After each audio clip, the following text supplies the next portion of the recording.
All right, everyone can see the screen. Thumbs up. Yep, beautiful. All right.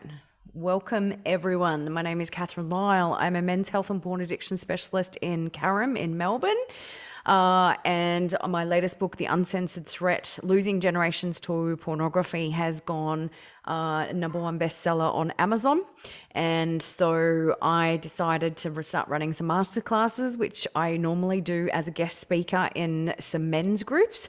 And obviously when you come in and see me one-on-one, I go through this stuff, but it was time for me to take this to the public. So here we are, and this content is what's in my book. I just asked that everyone mute themselves, please, if you haven't muted yourselves already. I want you to be brave today, and I want you to show up. It was quite a shock last time. We had a lot of people volunteering stories and information and stuff. I do ask that you don't do that tonight in the chat screen, and we are recording, so just keep that in mind in terms of what you share. Courage requires vulnerability. Don't we know it? I've been really courageous in the work that I do and coming forward and, and being a pioneer in this work, and also cutting through all the bullshit that I've had to deal with because I'm a woman. So if I can do it, you can do it. And I'd really love everyone to step up tonight. Just as a side note, women and porn, this also applies to women. We don't have any women on the call yet. They might appear soon. However, the same rule applies. Everything I speak of tonight applies to women who are watching porn, and also couples that are watching porn. All right. It's about 90 minutes tonight. And I'll try and go as fast as I can. We're just going to do some housekeeping. I want your microphones on mute all the time unless you're asking a question. I want your cameras on if you can. I prefer an interactive masterclass. The Zoom button's down below, just so you know. You can turn your camera off and on. You can raise your hand, you can react, you can clap. And as I mentioned with the chat box, it's not being monitored tonight, so I ask that you don't use it if it can be helped, because I won't be able to see it. Normally I have someone that attends and they read to me what's going on the chat box. All right.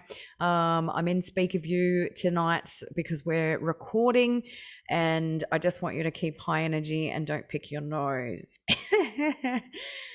Okay. And I don't know what's going on.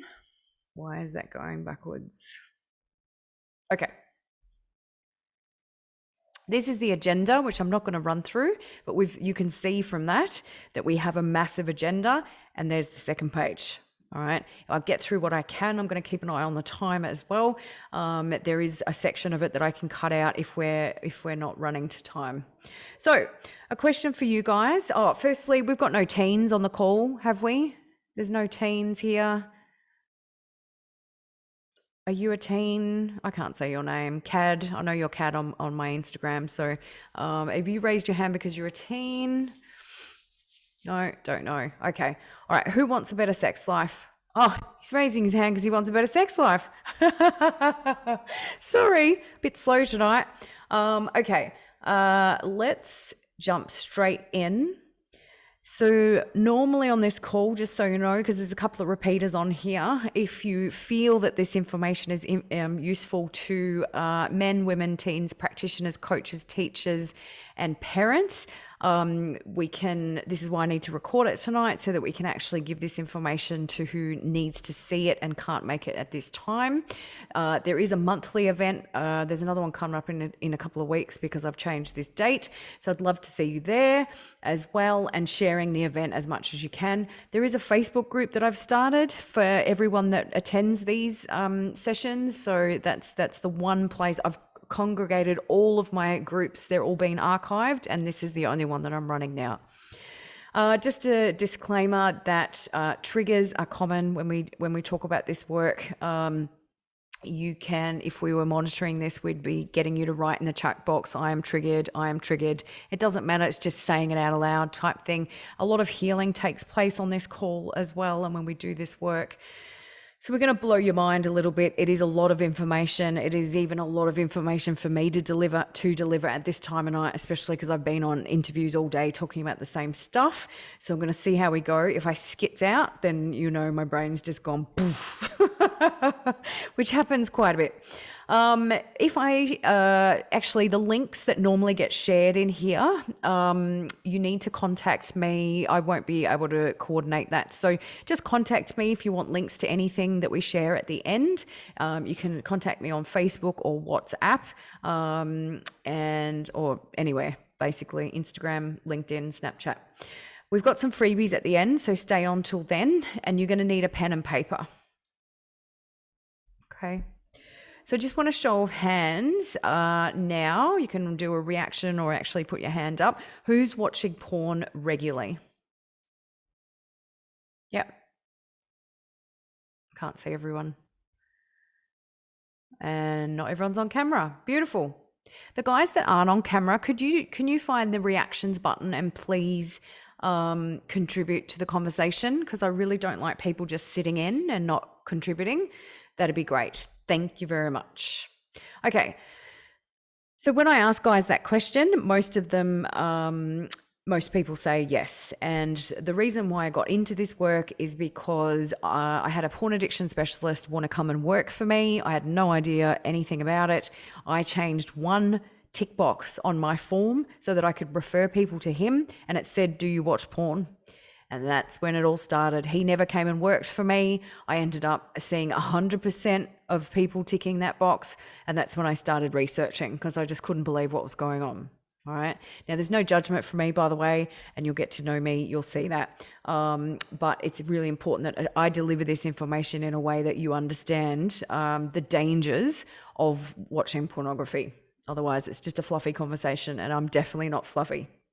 All right, my name is Catherine Lyle. I'm a kinesiologist, intuitive healer, an energy healer, a medical intuitive, a massage therapist. I'm a Kundalini activation specialist. I'm a tantric healer, psychospiritual therapist, DNA and ancestral healing practitioner, transformational coach, teacher, business mentor for practitioners, and a best-selling author.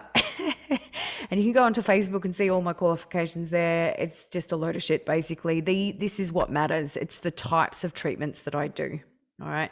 How did I end up here? I pretty much just told you the short version. I'm not going to go into the long version, but there was one man in my personal life involved for 3 whole weeks that I dated. And he said, I have a massive porn addiction, or I had. And then he, in another sentence, says, I've got aggression issues, impotence issues, anxiety, depression, blah, blah, blah.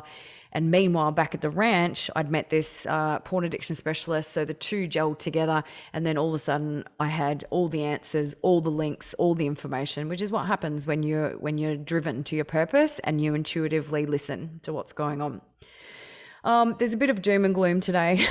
But hang in there. There is a happy ending. Yay! Don't we love that word in my industry? Okay. I'm just going to quickly go through these stats. All right. The kids are seeing porn between 8 and 11 years old. That's the average age. It has got younger and younger over the years.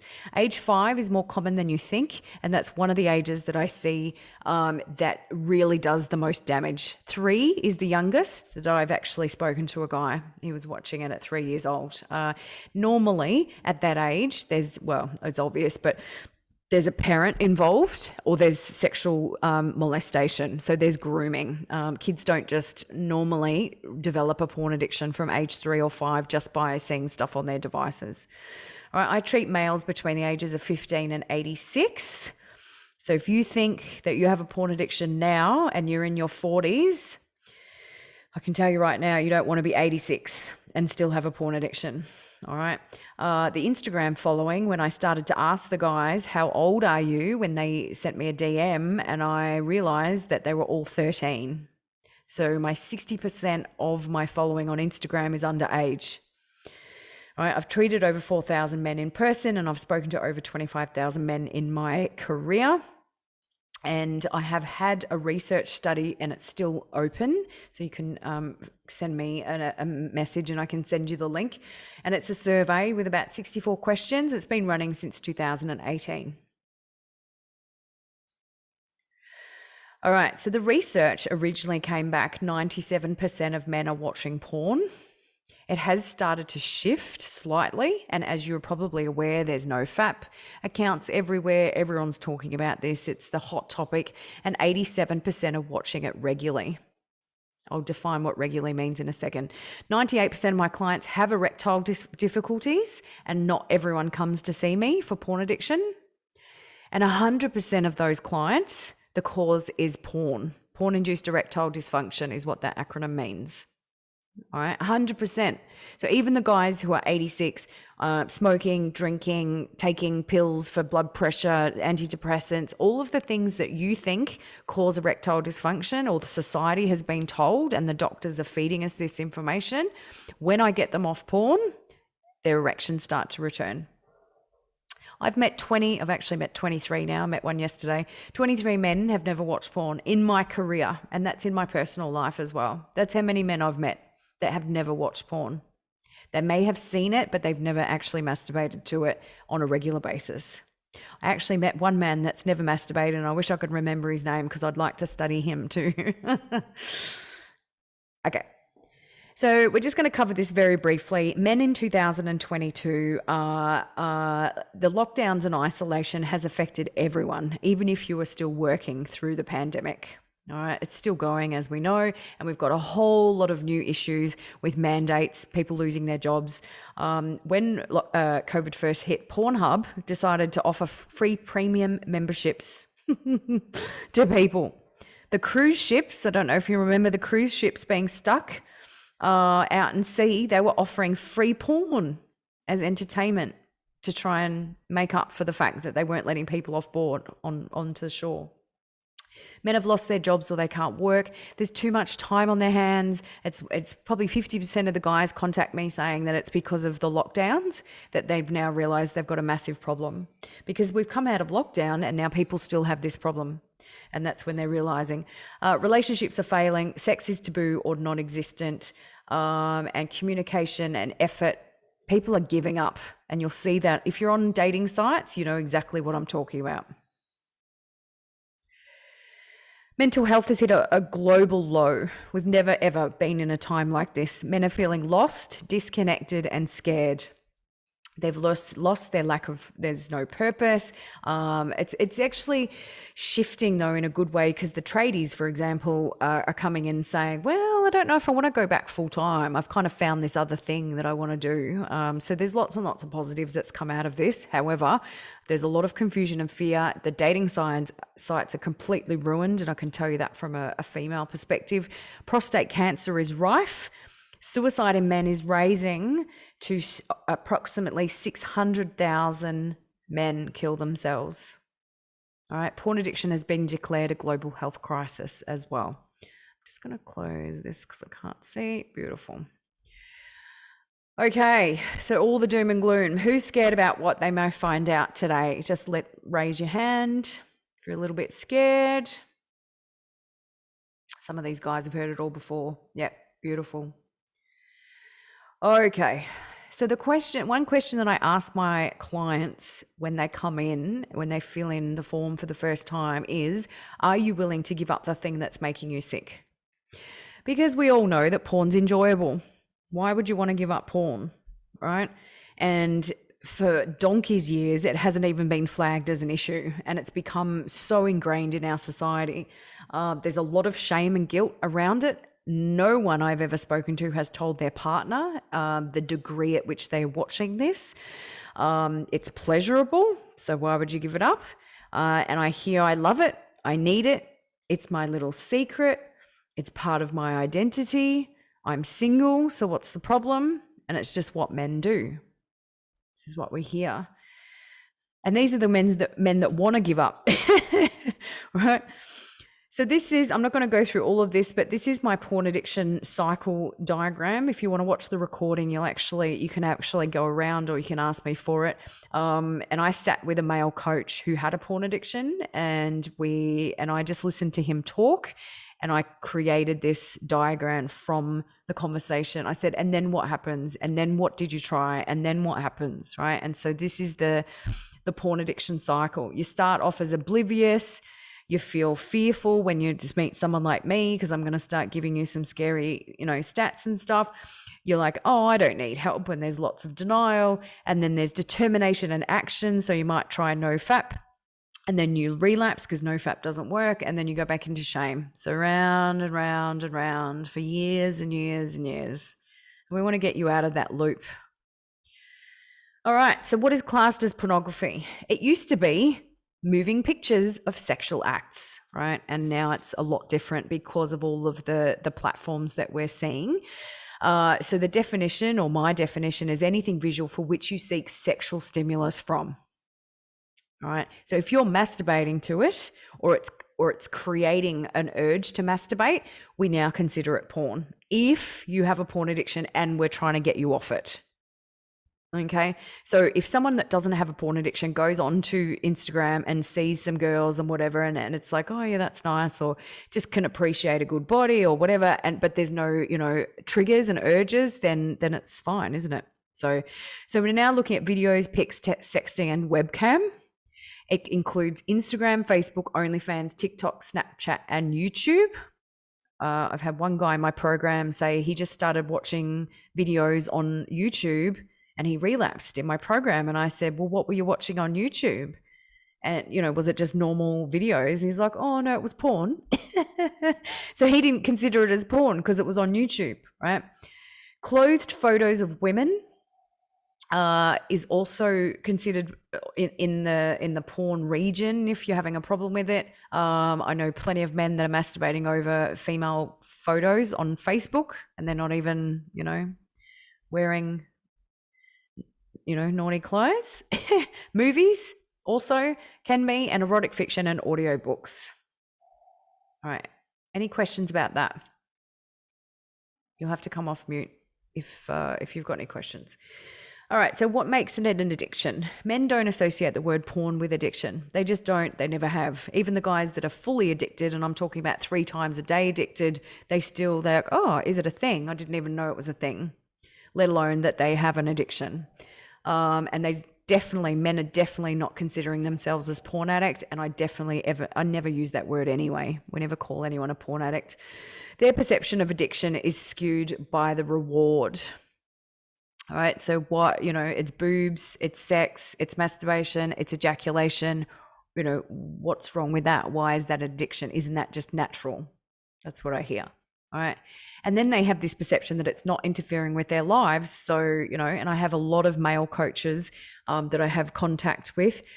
This is the perception that the coaches have, if it's not affecting your lives. But who decides that it's affecting your life or not?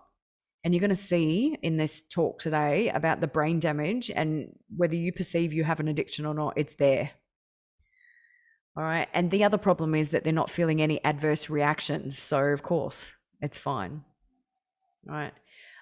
And yeah, I'll just give you an example there. That guy that I was just talking about, he was 3 times a day. He was a miner. He was in management in the mines. I've obviously fly in, fly out. And I met him on a dating site, and he said, I don't think I have an addiction. And I'm like, how many times are you watching it a week? And he said, it's about 3 times a day. Oh, right. And then he said that his subordinates would be in a meeting waiting for him, knowing that he was late because he was masturbating to porn in his, whatever it's called, cabin. All right. He'd just taken 3 months off with chronic fatigue. And he had high anxiety, and he still hadn't worked out that it was porn that was doing all of this. All right, so the definition, drum roll, are you ready? It's regular use, and regular use is once a month or more. That's how it's classified.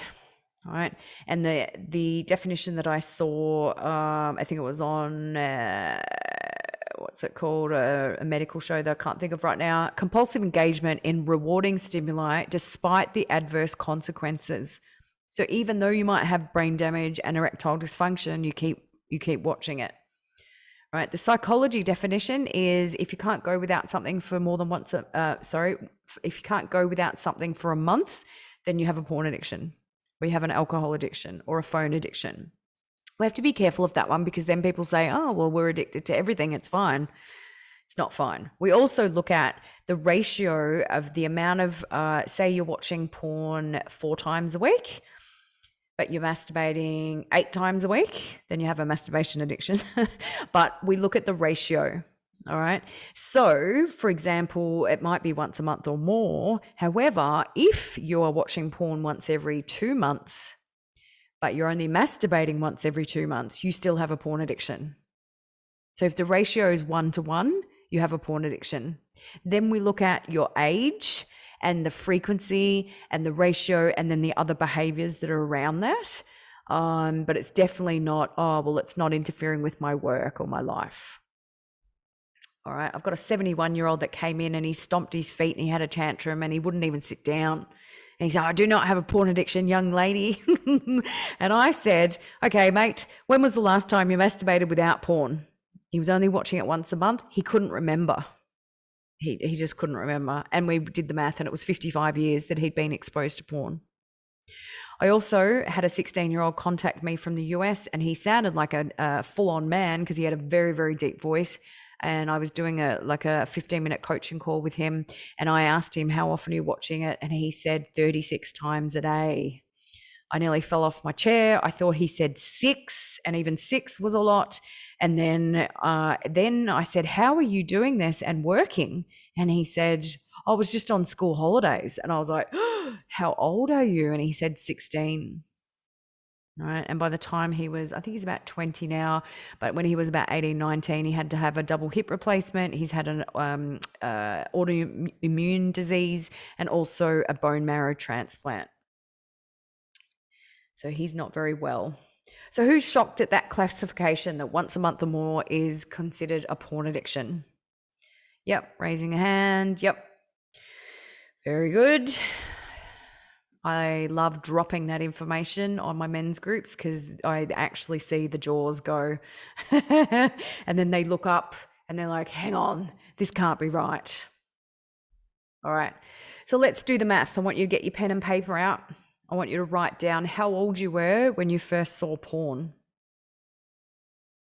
This can be a magazine, it can be a DVD, doesn't matter what it was. I want you to write down the age at which you first saw porn. And then I want you to write down the age that you are now. And we're going to calculate how long you've actually been exposed to porn. So see if I can coordinate the chat box. If you want to put in the chat box, how many years you've been exposed to porn, please. All right, we've got 19 years. Has anyone else got their 11 years? Thank you. Anyone else? 13 years. And this is why I wrote my book, because there are stories in there that'll make your toes curl. And the things that I hear every day, when I get a 22-year-old come in, I'm like bowing to them. Thank you for coming in now, because I have an 86-year-old that you don't want to be. All right, 32 years. Yep. Thanks, Ben.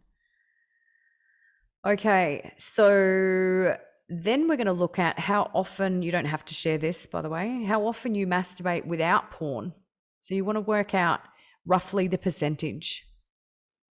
And you just do it in a week or a fortnight, depending on if you're masturbating weekly, then you can do it weekly. And if you're only masturbating, once a month, then obviously you can work it out. But if it's 100% that you're watching porn with masturbation, then, it's obvious that you have a porn addiction. And I also want you to consider, how long do you actually masturbate for each time? Is it under 5 minutes? Is it 10 minutes roughly? Obviously you have no idea because you're not timing yourselves unless you are, but you will be from now on. This is where the training comes in. This is a military type exercise that you're all going to get for free today, which is really cool. And you're going to see why timing is really, really important. All right, so I want you to also work out, once you started watching porn, what's the longest gap of porn-free time in your life? Okay, so it might be a couple of years, it might be your entire marriage, it might be a couple of weeks, it might even be a couple of days for some of you. All right, so just working that out. Beautiful.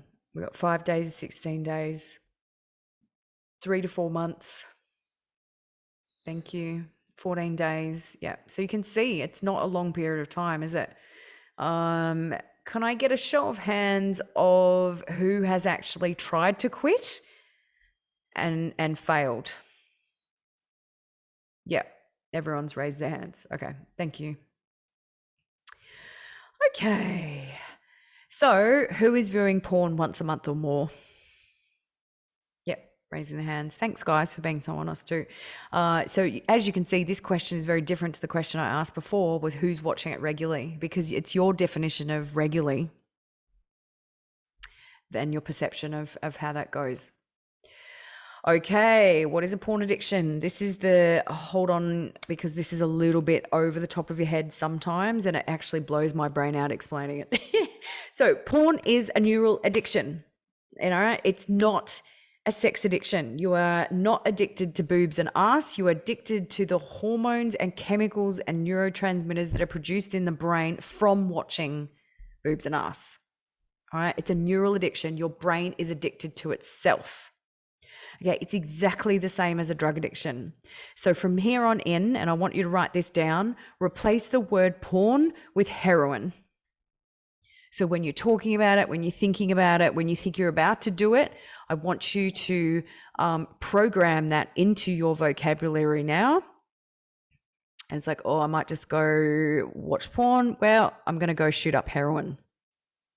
All right. So would you introduce heroin to your children? Would you introduce it into a relationship? Would you take it on a date with you? All right. So that's how we get the guys to shift their mindset around this on their own without me doing the magic. Now, we just want to address, because this gets brought up a lot and people get very debatable around this topic, right? And I'm very opinionated, as you probably worked out already, but it's based on research and experience. So often psychologists will send their clients to me and I'll say to them, what was your diagnosis? Because I don't believe in diagnosis either. And they say, oh, it's a childhood trauma. That's why I have a porn addiction. And it's like, well, how old were you when you first started watching porn? And it was always before the trauma occurred. All right. So my take on this is it only takes a week for you to develop a porn addiction if you watch it every single day. All right. Obviously you don't, well, not obviously, but most of the time you don't do that when you're 13, 14. It's not every day until now. We have smartphones now. It's right in your pocket. It is every day. Right? It only takes a week. And what's happening is those adult stresses and the self-soothing mechanisms and the self-medication and all of that, that's a trigger for you to watch porn. But the porn addiction's already there. That's why you're watching porn. That's why you're being triggered. Okay, it's a bit catch-22, but that's what's happening. I just wanted to address that. Okay, so what happens is when you watch porn, your brain produces a whole lot of chemicals and hormones that make you feel good. Those hormones and chemicals are oxytocin, serotonin, dopamine, and testosterone. By the way, you can take photos of these slides if you need to. However, you can get my free ebook, and I'm going to share some stuff with you at the end anyway. Oxytocin is the love drug. It's what we produce as women when we give birth at high levels. And that's so we can bond with the baby that just ripped us in half for 36 hours in pain. Oxytocin is when you pat your pets. It's when you hug your children. It's when you make love. It's loved up when you first start dating someone and the sex is on like Donkey Kong. That's oxytocin. All right. Serotonin is the happy hormone. You get to feel happy watching porn, obviously. And then dopamine is what we call the novelty drug. I like what I see and I want to see more of it. So dopamine is the addictive hormone, and the dopamine actually kicks in normally once you've got a porn addiction before the porn session. For example, your wife might text you and say, I'm going out and taking the kids out, and you're like, woo, me time, it's on. And you get home, you have a shower, and you're like, yeah, watching the porn. That's the dopamine hit kicking in before the porn session. All right. And then testosterone you also produce as well. You also produce opiates and endorphins, which are kind of the same thing, the feel-good chemicals. And what happens there is you end up with tunnel vision. All right. Tunnel vision is the earthquake started and I'm still masturbating. I'm not stopping. Mum's pulled in the driveway. I'm nearly there. I'm going to keep going. All right. Tunnel vision is very common in ADHD, autism, Asperger's, anxiety, and depression clients, because that's the only time that they get to feel good. And they stay in that tunnel for as long as they can. And that often causes problems with sensitivity. But as soon as it's over, it's like this empty ejaculation. And then all of a sudden they're just like, ugh, why did I do that for? Right? Okay, so what's happening is when your brain produces all these chemicals and hormones, you've got the hit, drug hit, and then the crash. What goes up must come down. On the crash, there's a depletion. And I'm sure you've all felt that depletion. But what also happens is prolactin is produced.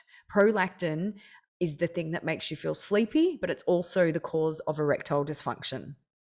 Right? So you've got a hit, which feels great. You've got the crash, which feels relief or stress relief or tension relief, but the crash is actually causing you to feel depleted and also to cause erectile dysfunction. So you've got hit, crash, hit, crash, hit, crash. Might be once a month, then once a fortnight, then once a week, and then it's a couple of times a week, and then it's every day. And that's a cycle of drug addiction in your brain. And what's happening is the brain is hyped up on these drugs, and it has to change itself. It can't stay in its current state for you to survive. Just like if you took cocaine every day, you'd feel amazing on the first day, the second day not so much, but the brain doesn't want to come down because it's changing itself to accommodate for all the extra chemicals and hormones. So then when it starts to come off that, it's like, woo, where's the next drug hit? And that's where you're getting triggered by women in the supermarket, women down the beach, needing to masturbate at strange times, or just like rushing home and I've got to get this done. Or first thing in the morning, I've got to get this done. All right, because your brain is looking for the hit. And then you feel like, whew, I got the hit. But then the crash happens, and then guys don't even realize how much they're depleted. All right, so the brain is changing itself because you're producing more chemicals and hormones, and then it requires more chemicals and hormones. Changes itself again, requires more chemicals and hormones, and off we go. Comes down, wants to go back up again, but it has to go up to a higher level now because you're wearing out your dopamine receptors. The dopamine receptors are the things that, so when you're watching a video, it's not really doing anything for you, fast forwarding and you're finding another video, that's because you're not getting as stimulated. So the brain can cope. You're not going to die from watching porn. You're not going to die from taking cocaine every day, unless you don't sleep for weeks and weeks and weeks and you don't eat. And, there's all these secondary things. However, the brain is changing itself and damaging itself. And we're going to go through the brain damage in a second. No, the other thing that's happening is what we call the subconscious mind. So the conscious mind is when we are conscious and awake, and it's only 5% of the mind.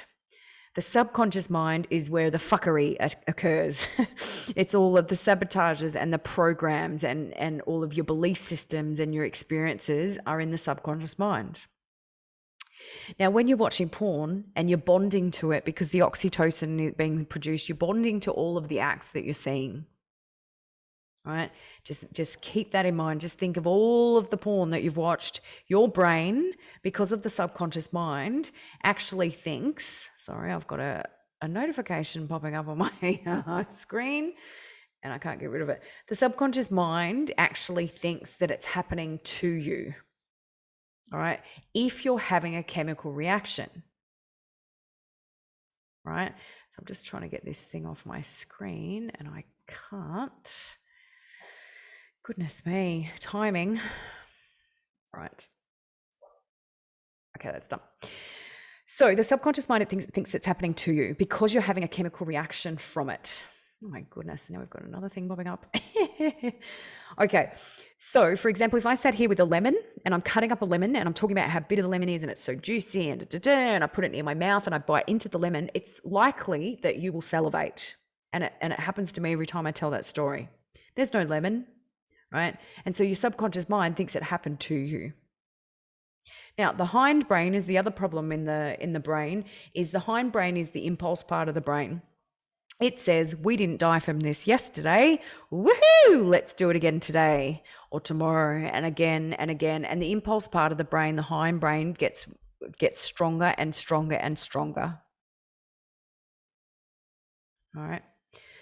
All right. Have you ever told anyone about your porn habits? Now, when I ask that question of every single person that I've ever treated, the answer is no. And I have some maybes that come through and they say, well, my wife knows I watch porn. And I'm like, does she know what you just told me? Does she know how often, what you're watching, where you're watching it, and the details around the addiction, how long it's been going for? And they always say no. Okay. So people are starting to tell their mates, they're starting to talk about it, but it's really important that you actually go into the detail. But your mate's probably not going to want to know that. All right. So you need to start telling people and having the conversation with people that can hold space for you, someone like me.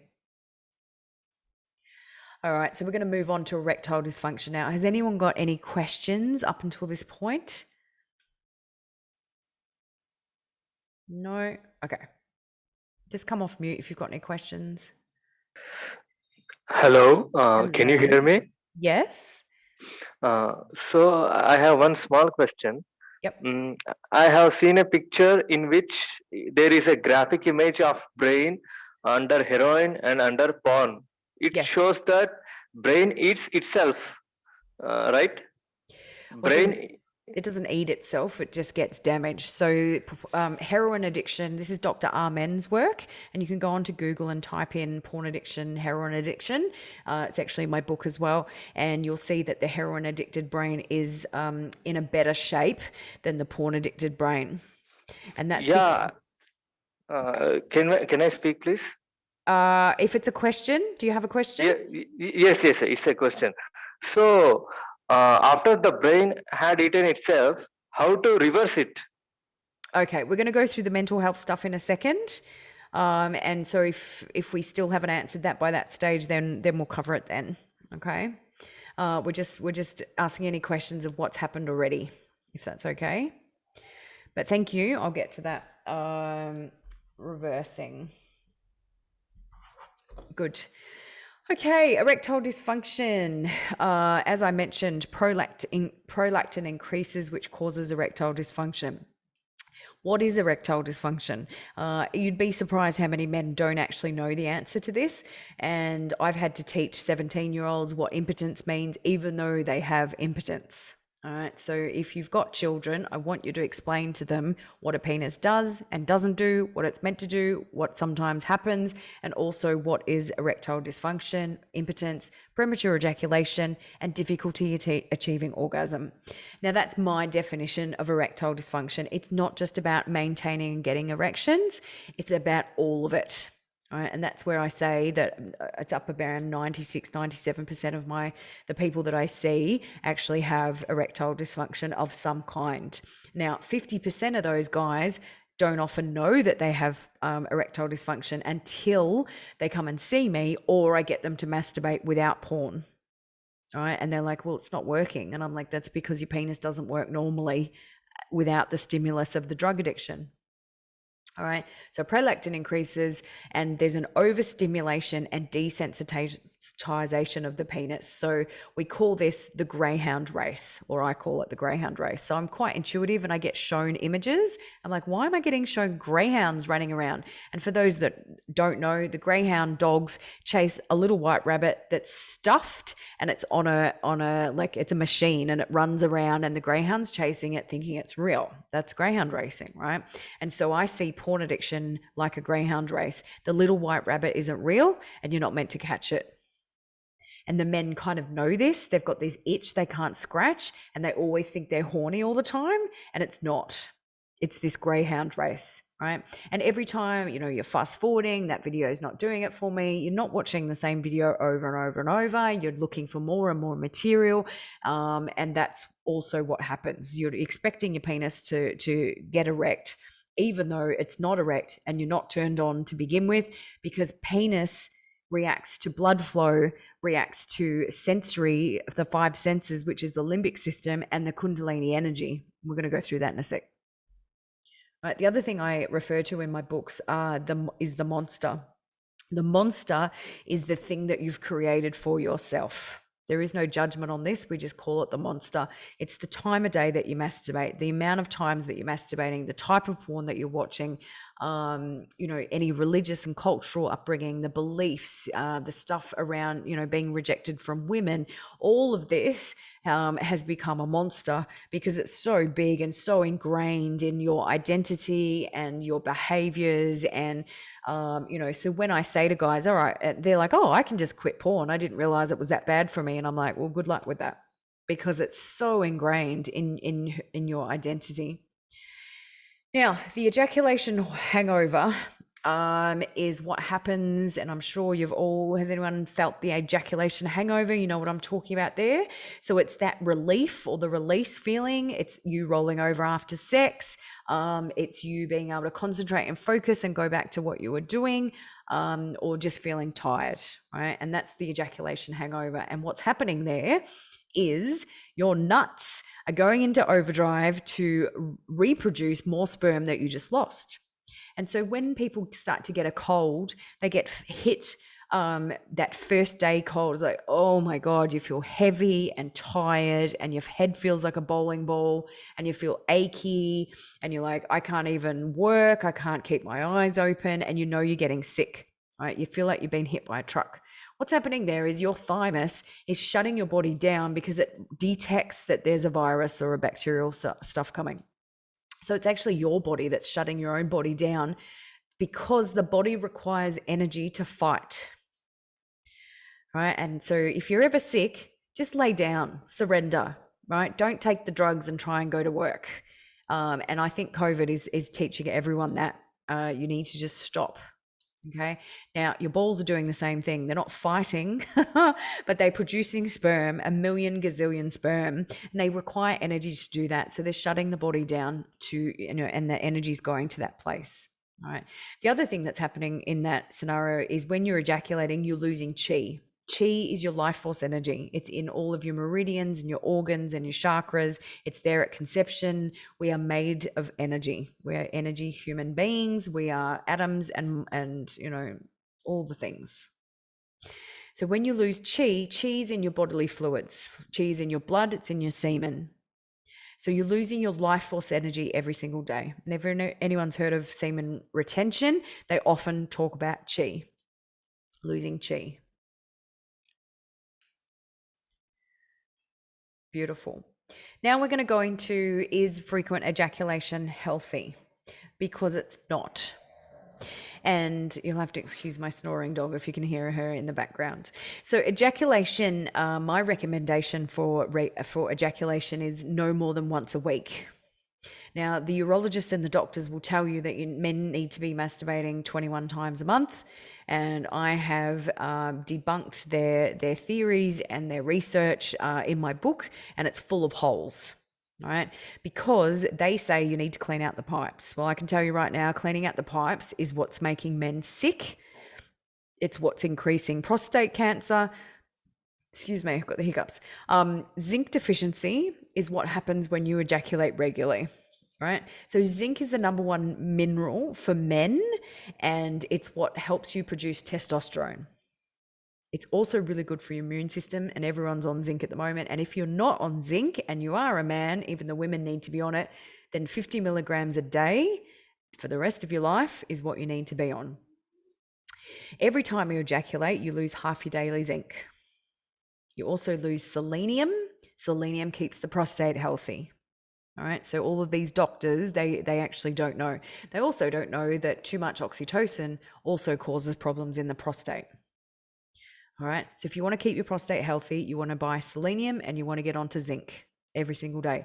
Zinc producing testosterone. If you're not producing testosterone, you've got problems with muscle mass, skin, hair, mood swings, all of that. If you're going to the gym and you're not taking zinc, then rush out and get some right now. All right. Balance Oil is the other product that I sell. And now that kind of ties into that question that you were asking about recovery of the brain. This is all a bit doom and gloom, but the good news is that we start to see things start to change after 2 weeks or within 2 weeks. All right. Erections start to return. Morning wood starts to show up. Communication starts to improve, and brain fog starts to lift. Now, someone that just stops watching porn and doesn't do the work is not going to have the same recovery as someone who does the work, takes the supplements, and also changes the neural pathways in the brain with conscious self-pleasure. We'll go through that in a sec. All right, so balance oil should be called a porn elixir, and I've done presentations back to the company and said, do you realize what this stuff does? Because I've done lots of research on it, and I do sell it if you're interested. It resets the dopamine receptors. They use it in methamphetamine addiction recovery, which is the same as porn addiction, right? So I'm like, we're onto something. It's fish oil, omega-3, DHA, vitamin D3, polyphenols, and olive oil. It's the best on the market. If you're already on a fish oil, this is better. I can guarantee you, because it's based on body weight and it comes with a blood test, so we can actually test what's going on in your body. Okay. Who's tired all the time? Me. Raising hands if you're tired most of the time. What's happening there is you've got this hit crash, hit crash, hit crash going. All right. You've got no sexual energy. You think you've got sex drive. You have not got sex drive. You have a brain addicted to itself. This is your sex drive, your brain and your eyes. That's what you think your sex drive is. We're going to go through this in a sec, but it's actually not. Right. And so when you have this hit crash with any addiction, you're going to be tired. It's exhausting. Right. And the schedule around it, the secrecy around it. And so the current research is that 1,643 men are killing themselves every day globally. All right, your dopamine receptors are being damaged, brutalized. Your neural pathways are changing. A neural pathway is like a little program. A program can be anything around sexuality or not. It can be, when my parents fight, I feel a certain way. You won't have this conscious thought. I feel a certain way, and when I masturbate, I get to feel better, and then that's a neural pathway. So that's how you end up self-soothing around trauma or mental health issues, is because you get to feel good, and you've got a neural pathway in the brain that says that this is true. All right. Hyperfrontality is when you have so when guys try and quit porn, they become super sensitive to triggers. And that's why we get them off Instagram, OnlyFans, Facebook, blah, blah, blah. They go to the supermarket, they're triggered by girls in bikinis and things like that. And what's happening there is hyperfrontality is you've had too much testosterone being produced in your body and in your brain, and you're now hypersensitive to triggers around you. Right. Now, the part of the brain that gets damaged is the frontal lobe. The frontal lobe is the control panel of your personality. Right? It's your decision making and focus, it's concentration, it's memory, it's self-expression or being able to express emotion. So this whole time that everyone's like, oh, men can't ask for help and they can't talk about their feelings, but it's like, well, I've actually seen a massive difference. And I've studied the men that come in and say, I have no sympathy, I have no empathy, I don't understand emotion. And it's like we get them off the porn and then they become Dr. Phil. And I've literally seen friends, I've taken clients through it. That's what happens, right? So when we're looking at porn addiction and suicide, that's the correlation. All right, because the frontal lobe is also where you control your sexual behaviors and your behaviors in general. Right. The other thing that happens is, and this is the eating away that you were probably referring to, is the gray matter decreases in your brain. The gray matters are responsible for the the nervous system, your concentration, your coordination, and also sensory, like hearing, seeing, that type of thing. So you're being affected by this in all ways. And because it's the control panel of your personality, this becomes ingrained in your identity.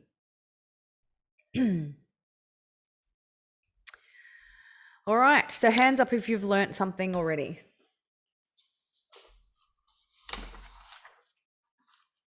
Beautiful. I'm glad. Has anyone got any questions that they want to come off mute? No. Okay. Hello? Yes. So the balance oils must be consumed, right? Yes, so you drink the balance oil every day, and I can swear by it. It has saved my career, and I couldn't move my shoulders because of the stress. Just so you know, when stress goes up, so when COVID hits, stress goes up, immune system goes down, inflammation goes up, and then you end up with arthritis, bursitis, which is what I had, gut issues, brain issues, heart issues, all the issues, inflammation in the cells. And so what balance oil does is it reduces the inflammation in the cells. And when you do the blood test, it checks for your 11 fatty acid or inflammation markers. It also tests your omega-6 to 3 ratio. So omega-6s are the bad fats, omega-3s are the good fats. Not only are we not eating enough good fats, we're eating too much bad fats. So it's like a double whammy. So it gives you a ratio, it gives you a score. It also talks to your mental strength, your cell fluidity, cell membrane fluidity. So if your cells are rigid, they don't allow good things in and bad things out, basically. Right. So this balance oil you take every single day. It's based on body weight. And within 4 months you do another test and you'll be amazed at what the difference is. And you really notice it. Like I've gone off it a little bit and then my shoulders started to hurt again because there's still stress in my life. Does that answer your question? Yes, thank you. Beautiful. You can message me for that. I will give you, you can buy it through me. All right, let's move on. Ooh, look at what we've got here. Hello, this is the picture I talked about. Yeah, this is the slide. I didn't actually know it was in here. Okay, so here's your brain on porn, and here's your brain on heroin, and there's here's your brain. We don't call that a normal brain because there's no such thing. All right, so these are actual brain scans done in the US by Dr. Amen. All right, so too much of a good thing. I'm just going to refer to my notes here because I definitely can't remember all of this. Right, not only is porn addiction bad and depleting you in terms of what it does nutritionally, when I say bad, depleting the body and ruining the brain, causing erectile dysfunction, too much of a good thing also causes a lot of problems, right? So too much oxytocin can result in benign prostatic hyperplasia or BPH, which is an enlargement of the prostate, causing difficulty in urinating as well as bladder and kidney problems, right? So too much oxytocin, that's what it's causing. Too much serotonin decreases sexual motivation. So the more you watch porn, the less motivated you feel sexually. It inhibits sexual behaviors. It causes men to have trouble reaching orgasm and ejaculation. So the thing that you're getting, excitement out of and pleasure out of is actually causing a problem sexually. Dopamine. Too much dopamine is linked to poor impulse control and men being more competitive and aggressive, and linked to ADHD and other addictions. Testosterone. If you produce too much testosterone, you end up with a low sperm count, shrinkage of the testicles, erectile dysfunction, damage to the heart muscle, and increased risk of heart attack is also possible, as well as prostate enlargement and difficulty urinating. So you're starting to see now why I've linked prostate health to porn addiction. Norepinephrine, if I've said that right, is also produced in the body, and too much of it creates, norepinephrine creates alertness and focus. It's similar to adrenaline, and you produce it when you watch porn. But excessive amounts can cause high blood pressure, anxiety, and excessive sweating. So whenever anyone comes to see me for anxiety, they often say, "Oh, but I like watching porn. That's not why I'm come to see you." And I'm like, that's what's causing your anxiety. Because it's the frontal lobe is your mental health.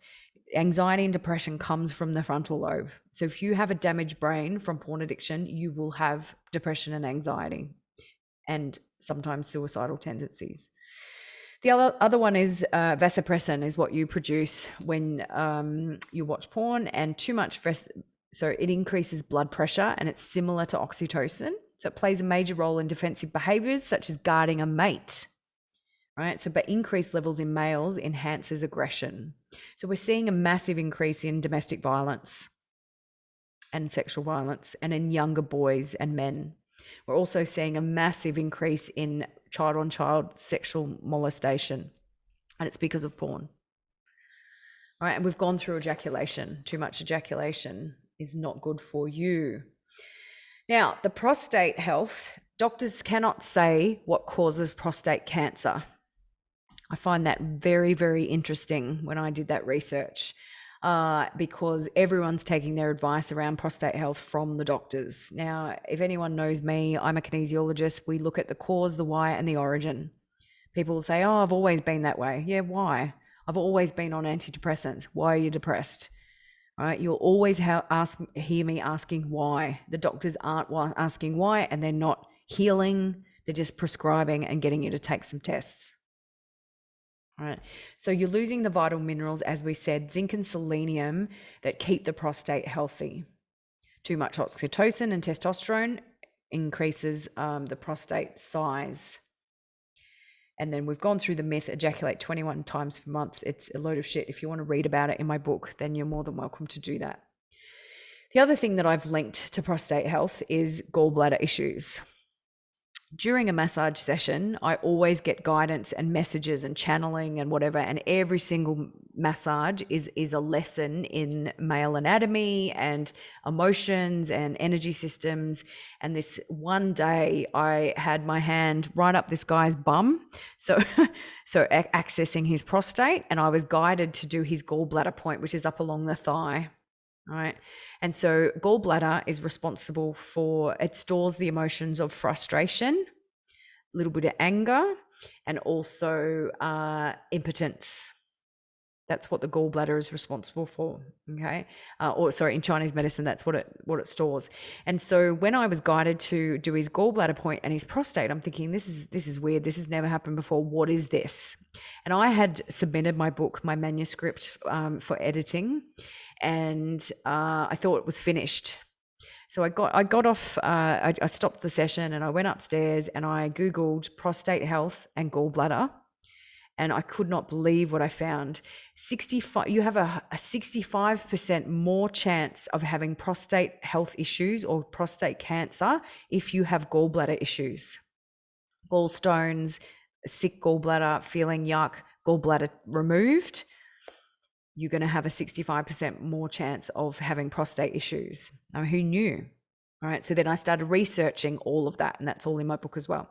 The prostate stores emotions, just like all the other organs do. And the emotions in the prostate are emasculation, feeling useless as a man, and losing your roles as a man. So someone who's been through separation, their masculine side, which is their right-hand side, will have problems, and also the prostate as well. And so we can clear all of that without you going to get PSA tests and things like that. Okay, so who can guess when prostate cancer numbers increased dramatically? Does anyone want to have a guess? I can see the chat window now. Does anyone want to guess when the numbers of prostate cancer went through the roof? Yep, internet. Right, so we can't work on causation because I've been told to stop doing that because it's not right. But let's just have a look here, right? In 1990, there were 5,700 cases. I think this is I think these are Australian numbers of prostate cancer, right? And then 1991, along came the internet. However, the internet in 1991 was actually just email. No one had any idea that the internet was kind of around. We didn't really link email to internet, okay? The search engines and stuff didn't come out till about 93, 94. 95, there you go, Yahoo search engine, okay? 1996, we've more than doubled. Sorry, doubled. I can't add up. It's late. Right, we've got double the cases. And then in 2007, the first smartphone came out. In 2009, we've doubled the cases again. All right, they should actually be going down because of all of the technology and the health, all of that, and it's not. Okay, we're going to, how are we going for time? Does anyone want me to cover dating and relationships? I'm going to do it actually because I'm recording. Let's just dive in. Okay, I'm on the dating scene, have been for a long time, and we're about to release some amazing stuff. I'm going to work with some male coaches and we're going to release some programs around online dating and how to date, because I can tell you from personal experience, it's a nightmare and it's a mess out there. All right. And you see, when you do what I do, you see it everywhere. You see it on the dating scene, you see it in the bars. Okay. And so we've got a lack of presence during sex is the difference between a guy that watches porn and one that doesn't. All right. There's a lack of purpose, motivation, passion, or drive. There's a lack of effort and communication on the dating sites, and also before and after dates. It's like, what do you have to do to get a guy's attention now, apart from get your boobs out? All right. They're not making any effort at all. They've lost their confidence. There's performance anxiety. There's erection issues. And you see it at the pubs. They'll be drinking and everyone is very insular in their little groups. And then at a certain level of drunkenness, they start to ogle the women and maybe come up behind them and but there's no talking. No one's approaching the women and saying nice things and having conversation. And that's been happening for a long time now. And it's because they don't have the confidence to approach a woman, they don't know what to say, and it's easier just to go home and watch porn, even if they're not thinking that way. There's a lot of anxiety and depression out there, especially now after what's happened the last couple of years. There's social anxiety. So they're much rather, they go to a sex worker or a massage therapist instead of, going on a date. And it's easier to watch porn, and there's a whole lot of hookups happening, as we know, on Tinder, etc. Now, in relationships, we're seeing a withdrawing from sex, which I never thought I'd ever say about men in my entire life. And that's what's happening. Because you're bonding to the acts of sex that you're seeing on porn, you're withdrawing from real sex, because everything is exciting up there and you're getting the rush and the thrill, and then real sex doesn't do it for you. It might the first time that you meet someone, for example, and you can get it up and there's no problem, but then there starts to be problems after that. Okay, so men are withdrawing from sex in relationships. They're not being present. There's a lot of rejection and conditioning that comes into it. So rejection from women in the past and conditioning around that. Self-esteem issues, self-confidence, you're not feeling that same drug hit. There's a lot of lack of attraction going on out there. People are not communicating in their relationships. Guys are coming in saying that they couldn't get it up because they were having sex with an ugly woman. There's a whole lot of stuff going on out there. And there's a mismatch of, communication, lack of communication, and love languages being just, I'm up here, you're up there, and we're going like this. Kids come into it, pressures of stress and work. And it's all the things, right? Men are masturbating to porn after sex, right? This is all the things I hear. They're turning to massage parlors, sex workers, dating sites, and sexting. And then having kids changes everything, especially for the women. So they shut down sexually, and the men are like, where do we go now? What do we do? And they don't want to be, rejected all the time. And then it's too hard to address the issues because it's the big elephant in the room that just got bigger and bigger and bigger. And it's like, well, get on with the next day and the next day. Let's just sweep it under the rug. All right. And then this me time of connecting me time of watching porn. It's like, that's the only time that you're actually getting to yourself, which is unhealthy as well. All right. And then men are compartmentalizing to cope. When I work on men, there's a disconnect between their head, their heart, and their penis. And I reconnect all of that in the work that I do. Okay, so hands up, who knows anything about Tantra, Taoism, energy healing, or energy work, and quantum physics? Beautiful. Good. Great. Because we're about to dive in now. Do we have any other questions? No. Is everyone okay? Is everyone alive? Am I boring you? Is it too much to take in?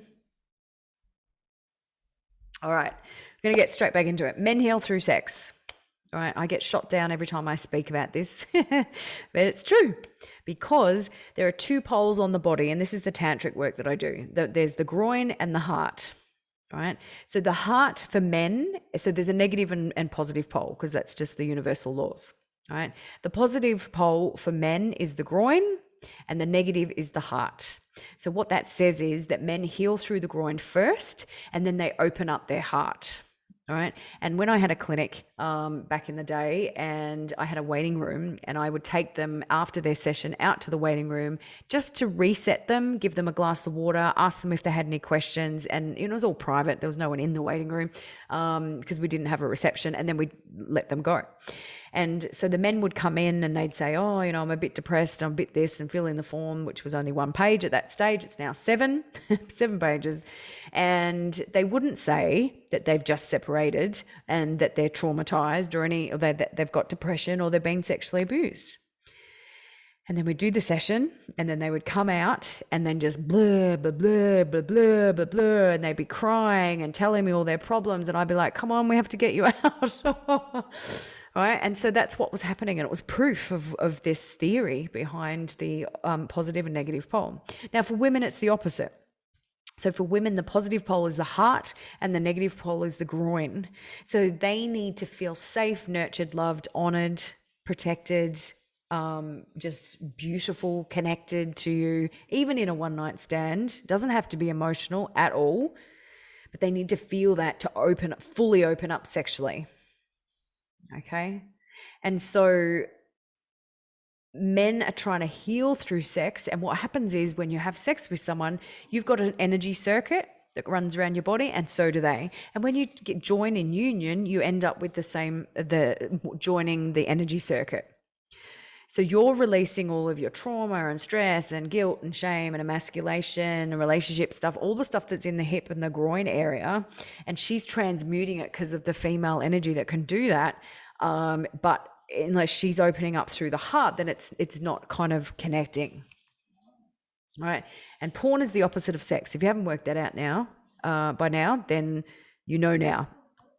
It is the absolute opposite of sex, which is ridiculous, isn't it? Quite ironic. Okay. Has anyone heard of NoFap? Has anyone heard me ranting about how bad NoFap is? All right. So NoFap means no porn, no masturbation, no orgasm, no ejaculation. I covered that, right? So it's no PMO is another word for it, porn, masturbation, orgasm. And they are confusing NoFap with semen retention. All right. Semen retention is a Taoism tantric methodology. All right. And what it means is that you retain your seed. But it does not mean that you throw the baby out with the bathwater, you disregard your healthy sexuality and your male sexuality, and you just give up on everything and try and the brain will just go down off crack, and it will looking for things, and you'll have a major problem if you're trying to do NoFap. NoFap also, as a community, has a theme running through it of MGTOW and incel. And if you don't know what those are, you can look them up. They're acronyms of men going their own way and men who are very upset that women won't have sex with them. Okay. And so this NoFap is often bagging out women and blaming women for not getting erections, for wanting to watch porn, for, all of that stuff, which is really, really unhealthy, and it's super toxic. So NoFap doesn't work because it puts you into scarcity. All right. It's like coming down off crack. You wouldn't get anyone off heroin and just go cold turkey, see you later. All right. So it's bringing the brain in off the drugs, which never works. It's unhealthy male sexuality. There's a lack of education in the field. There's inaccurate claims, and it's toxic masculinity. Not all of them, and there's men that have tried NoFap and it's worked for them. But I always say to guys, like, have you given up porn and masturbation as well? And they're like, yeah. And I'm like, so what happens when you feel horny and there's no woman and whatever? And what they've done is they've connected the neural pathway of masturbation and porn, right? And so if you don't reprogram that and learn to masturbate without porn, then you will always go to porn when you need to masturbate. That's the biggest problem with NoFap. Okay, because everyone's getting a bit tired probably, and what are we doing for time? We are on schedule. All right, so we're going to do the sublimation breath now. All right, so I just want you to concentrate on doing a breath that separates orgasm from ejaculation. Now, if you don't know that that's possible, then it absolutely is. Orgasm and ejaculation are separate processes that normally occur at the same time. Orgasm is the feeling, though. It comes from just below the belly button. It's the thing that makes you go, woo! And then ejaculation is just the fluid coming out of your prostate and your testicles. It's a reproductive function, all right? So we can teach you how to have orgasms without ejaculation, which means that you retain your seed, which is true semen retention. You can also learn through me to have multiple orgasm and orgasm without ejaculation. All right. So when you're having sex, for example, you will be having multiple orgasms, not losing your erection, and because you haven't ejaculated, and you don't get that hangover as well. It's pretty amazing. All right. The sublimation breath, there's 3 steps to it. All right. Does everyone know how to pull up their pelvic floor muscle? And if you don't, you flex your anus. So it's like, oh, that's shocking. Oh, flex your anus. That's how you pull your pelvic floor up, right? It's the same as Kegel exercises. So pulling your pelvic floor up is step 1. However, you need to keep it up the whole time, right? It's easier to do this sitting up or standing up rather than laying down flat, which is what my clients have to do when they come in for a massage. We do this breath, right? So it's holding up the pelvic floor the entire time of this 3-step process, right? So pulling your pelvic floor up is step 1. Step 2 is pulling your abs in just below your belly button, right? And we call those 2 steps the bracing position. If I was to hit a tennis ball with a racket, I'd be in a bracing position, right? And what that bracing position does is it squeezes the cerebral fluid up the spine, which is very, very healthy. So you can do this even not attached to any sexual stuff. All right, just don't do it while you're driving because you'll get dizzy.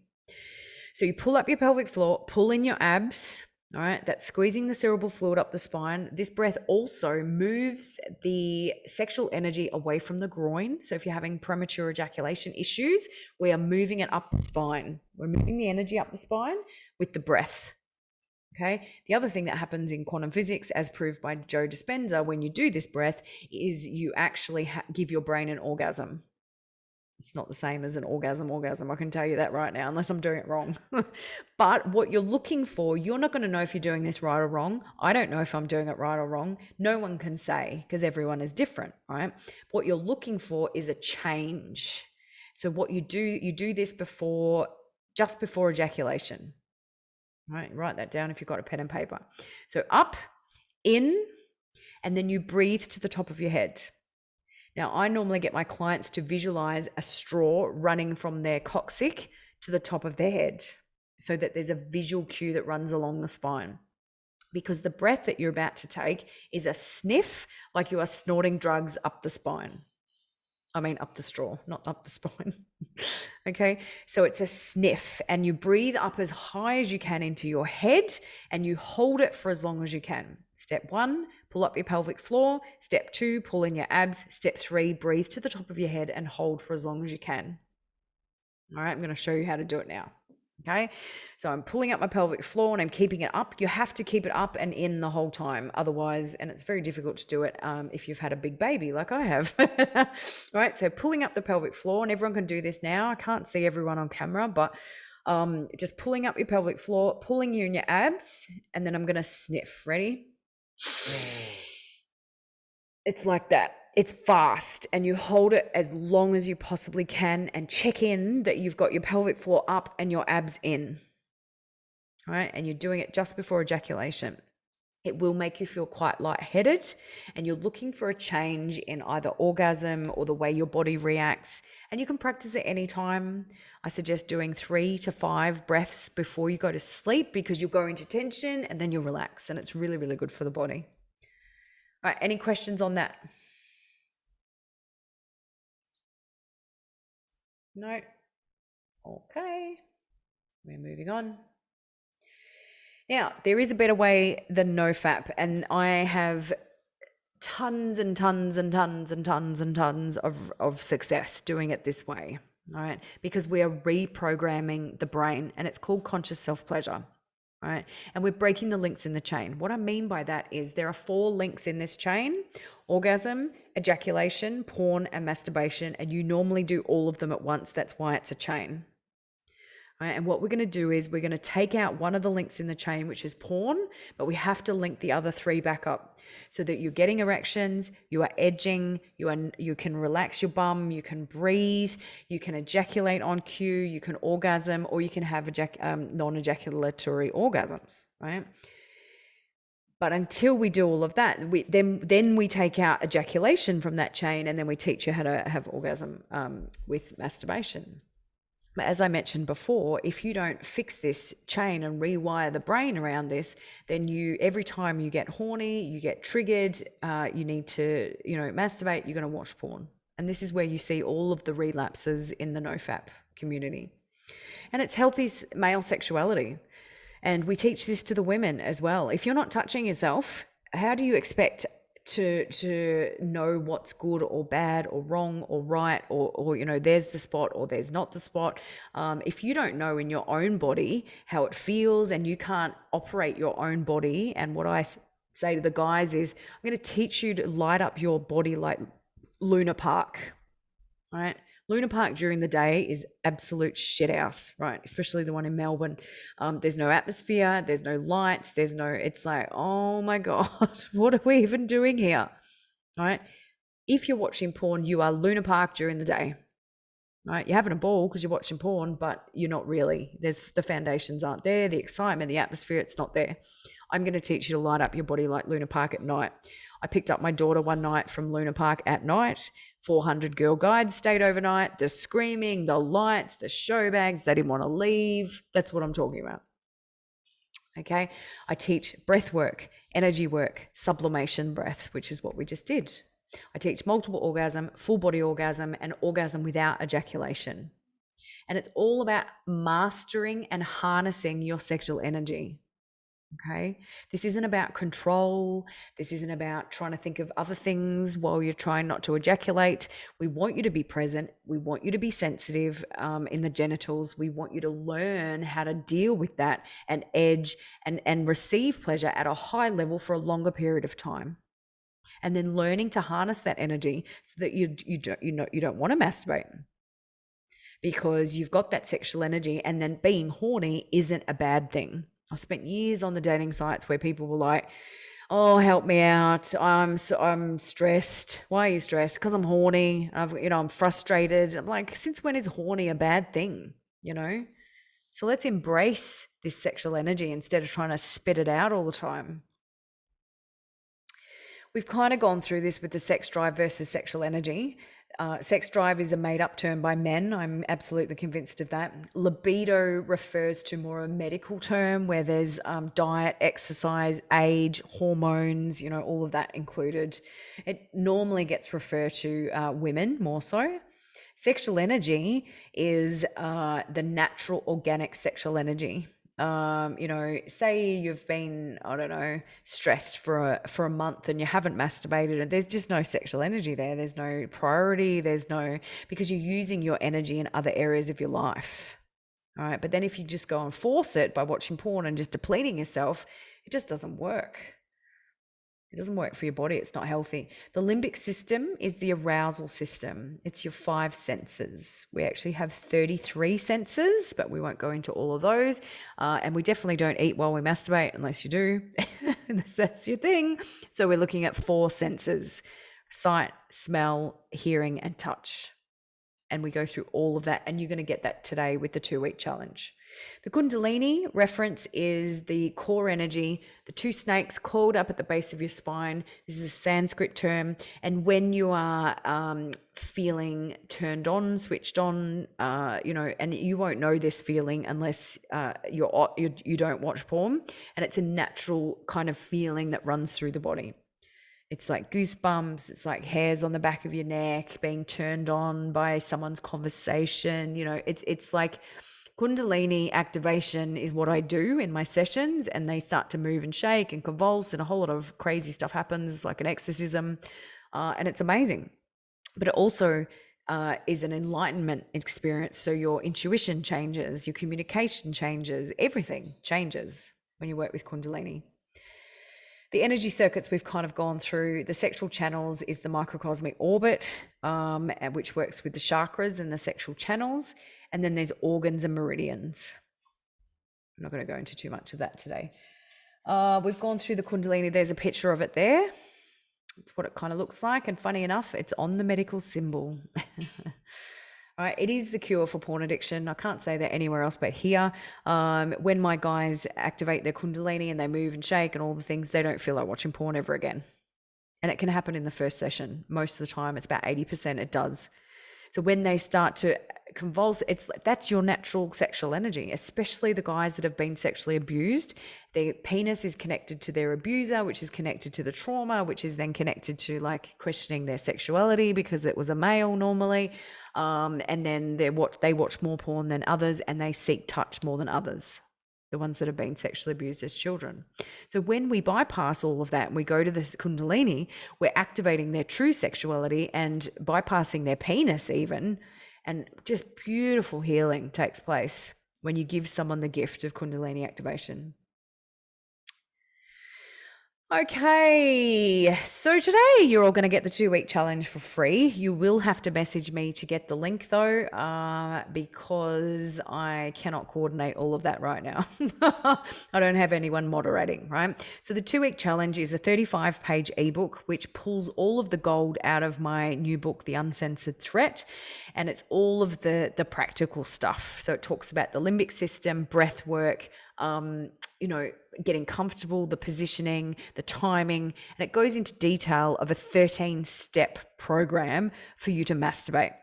Now, 13 steps is like really like tapping your head and rubbing your belly. It is tricky to get right straight up, and that's why it's called a challenge. Okay, so, but on the last couple of pages, you get a tracking sheet so you can follow that, and you've also got a checklist. So it's just a 1-page thing.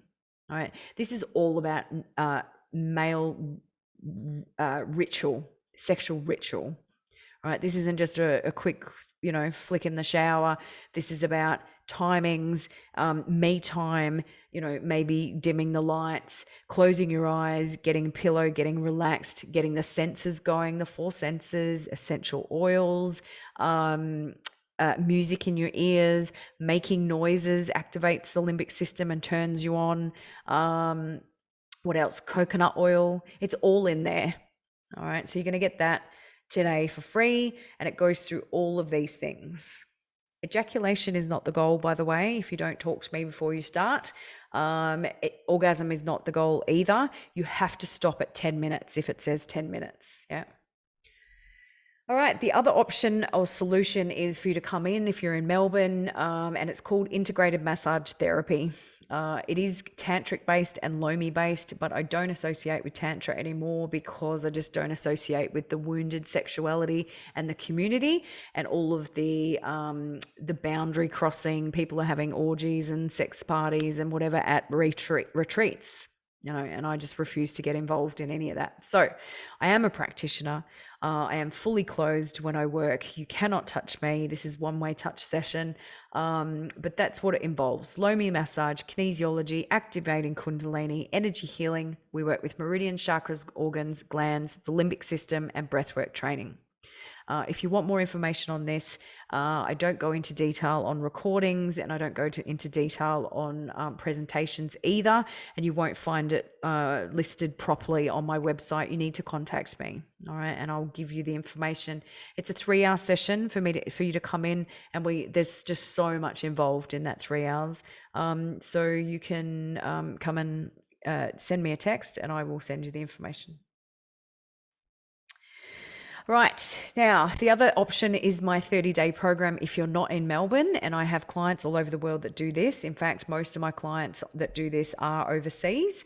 It's a 30-day program where you quit porn for good, but you're mastering your sexual energy and you're reconnecting to your own body and to women or men, if that's your thing. Right, we're improving your erections. If you've got poor orgasms, or we call them empty orgasms. So they're like speed hump orgasms. Like, did I just run over something? Like, what did that even have any power behind it? I'm going to teach you all of this stuff.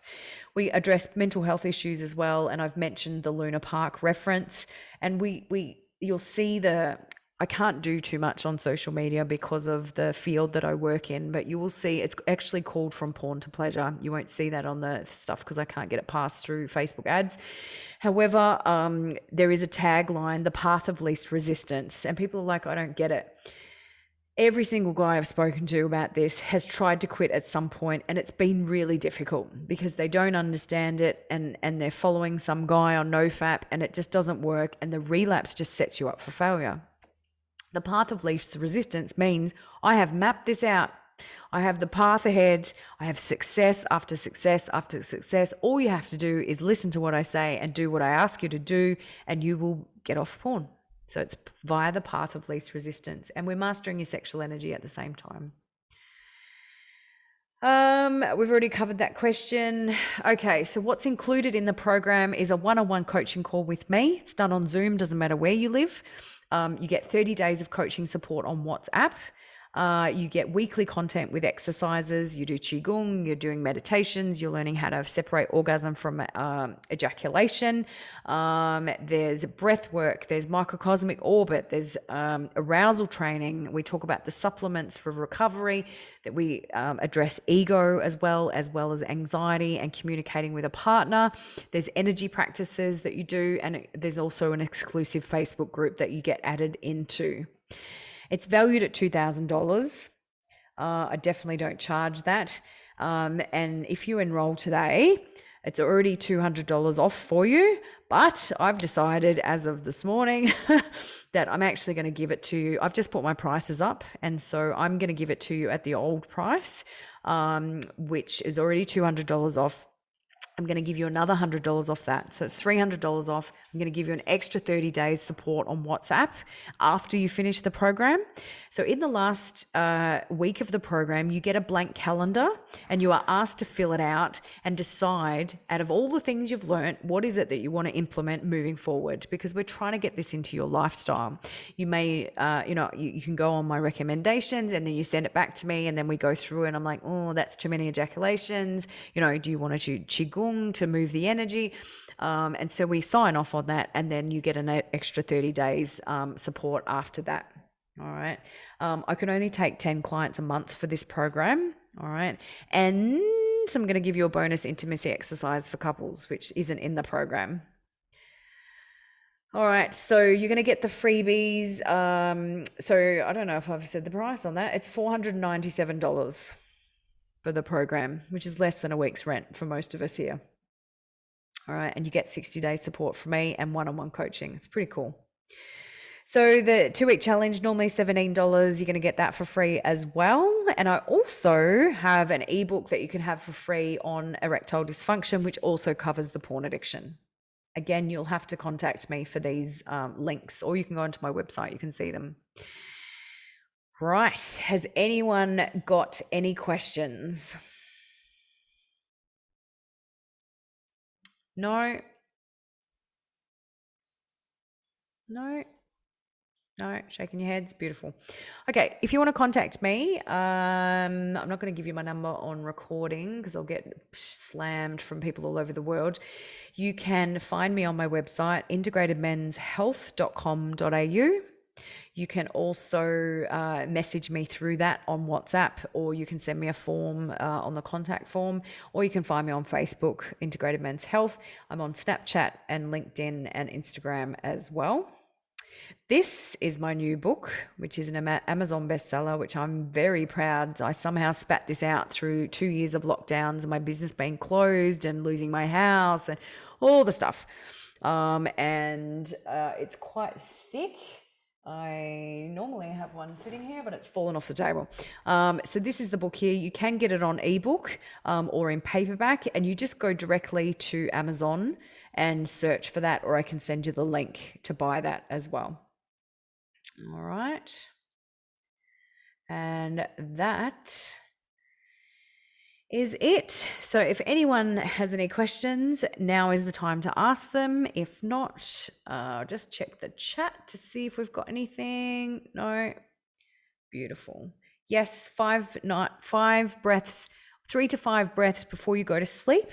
You can practice it. Laying on your stomach is actually harder. Laying on your back is a lot easier to practice the sublimation breath. Okay. And yep, it definitely makes you dizzy. Please don't do it while you're driving. All right. So if there's no other questions, we will wrap it up. And I just want to thank everyone for attending tonight. If there's anyone that you think needs this information, then please invite them to the next event. I do have a Facebook group for this webinar. I have closed down all my Facebook groups. I had porn addiction for men, porn addiction for women, partners of porn addiction. I've just got one group now, and it's calling Healing Sexuality After Pornography. So you can join that group and you'll be advised of all of these seminar dates. I'm going to put all of the links from tonight in that group as well so that you can see it there. All right. So thank you for attending tonight.